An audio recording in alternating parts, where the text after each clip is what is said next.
Don't spike dopamine prior to engaging in effort. And don't spike dopamine after engaging in effort. Learn to spike your dopamine from effort itself. 우리가 원하는 목표를 설정하고 노력을 기울이려고 할 때 최종 목표에서 주어지는 보상을 기대하며 의지력을 발휘하곤 합니다. 하지만 스탠포드 대학교의 뇌과학자인 앤드류 휴버먼 박사의 설명과 도파민에 대한 최신 이론들을 보면 보상을 기대하며 과제를 수행하는 것이 오히려 목표 달성에 방해가 된다고 하는데요. 우리의 계획이 작심삼일로 끝나는 이유는 우리의 의지력이 부족하기 때문이 아니라 오히려 의지력을 발휘하기 때문이라고 할 수 있습니다. 의지력을 발휘하는 이유가 최종 보상이라면 말이죠. 이 영상을 끝까지 보신다면 도파민 시스템을 활용해 지속적인 노력을 기울이는 방법에 대해 알게 되실 겁니다. Most people work hard in order to achieve some end goal. End goals are terrific and rewards are terrific, whether or not they are monetary, social, or any kind. However, because of the way that dopamine relates to our perception of time, working hard at something for sake of a reward that comes afterward can make the hard work much more challenging and make us much less likely to lean into hard work in the future. 쉽게 말해 우리가 보상이라고 느끼는 것이 어떤 노력의 마지막에 가서야 얻을 수 있는 것이라면 우리의 뇌는 그 활동을 하는 동안의 도파민 분비와 보상을 받을 때의 도파민 분비를 분리시켜 인식합니다. 즉, 노력과 노력으로 받는 보상 사이의 연결을 분리시켜 인식하게 되는 거죠. 따라서 보상 그 자체만을 즉시 원하게 되며 그 보상을 위해 어떤 과정을 수행하는 것이 점점 어려워지는 것입니다. Let me give you a couple examples by way of data and experiments. There's a classic experiment done actually at Stanford many years ago in which children in nursery school and kindergarten drew pictures. And they drew pictures because they like to draw. The researchers took kids that like to draw and they started giving them a reward for drawing.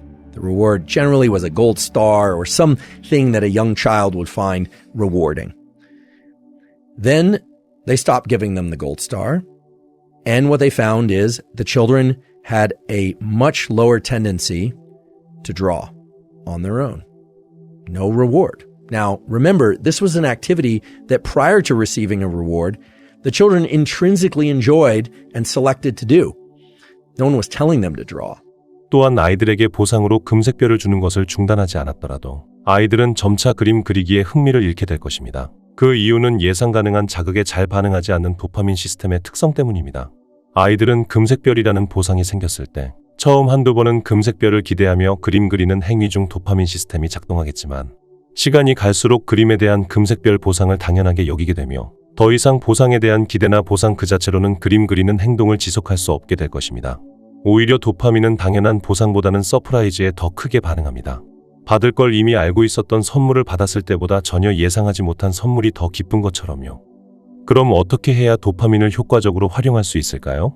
My colleague at Stanford, Carol Dweck, as many of you know, has come up with this incredible theory and principle, and it actually goes beyond theory and principle, called growth mindset, which is this striving to be better, to be in this mindset of I'm not there yet, but striving itself is the end goal, and that, of course, delivers you to tremendous performance.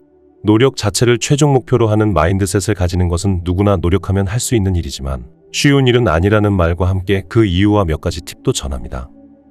And that's hard to do because you have to engage this prefrontal component of the mesolimbic circuit. You have to tell yourself, okay, this effort is great. This effort is pleasurable, even though you might actually be in a state of physical pain from the exercise, or I can recall this from college, just feeling like I wanted to get up from my desk, but forcing myself to study, forcing myself. What you find over time is that you can start to associate a dopamine release. You can evoke dopamine release from the friction and the challenge that you happen to be in.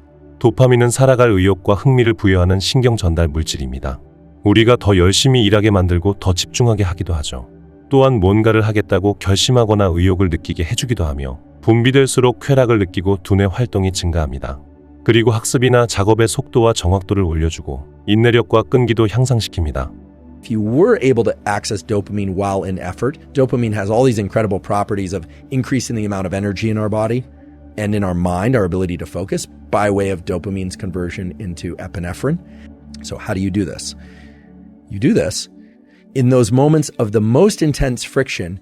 You tell yourself, this is very painful And because it's painful, it will evoke an increase in dopamine release later, meaning it will increase my baseline in dopamine. But you also have to tell yourself that in that moment, you are doing it by choice and you're doing it because you love it. And I know that sounds like lying to yourself, and in some ways it is lying to yourself, but it's lying to yourself in the context of a truth, which is that you want it to feel better. You want it to feel even pleasureful. We revere people who are capable of doing what I'm describing. 제가 영상의 앞부분에서 영상을 끝까지 보신다면 도파민을 활용해 지속적으로 노력을 기울이는 방법을 알게 되실 거라는 보상을 제시했었지만 이 말에는 함정이 있습니다. 앞서 앤드류 휴버먼 박사는 도파민이 우리의 시간 인식과 관련이 있다고 했었는데요. 때문에 끝에 있을 보상을 위해 영상을 시청하기로 마음먹으셨다면 뇌는 이 영상 내용을 이해하려는 노력의 도파민 분비를 보상을 받을 때의 도파민 분비와 분리하기 시작합니다. 이런 상태가 바로 노력 중 느끼는 즐거움을 감소시키고 더 어렵게 만들며 앞으로도 새로운 정보를 학습하려는 의지를 약하게 만드는 상태라고 할 수 있습니다. 따라서 영상에서 제시하는 보상에 집중하기보다는 정보를 학습하는 행위 자체와 도파민 분비를 연결하도록 의식적으로 노력해야 합니다. 그리고 여러분이 노력 중에 겪을 가장 견디기 힘든 순간이 바로 내가 선택한 것이고 누가 알아주지 않더라도 내가 좋아서 하는 일이라고 스스로에게 말할 가장 좋은 타이밍입니다.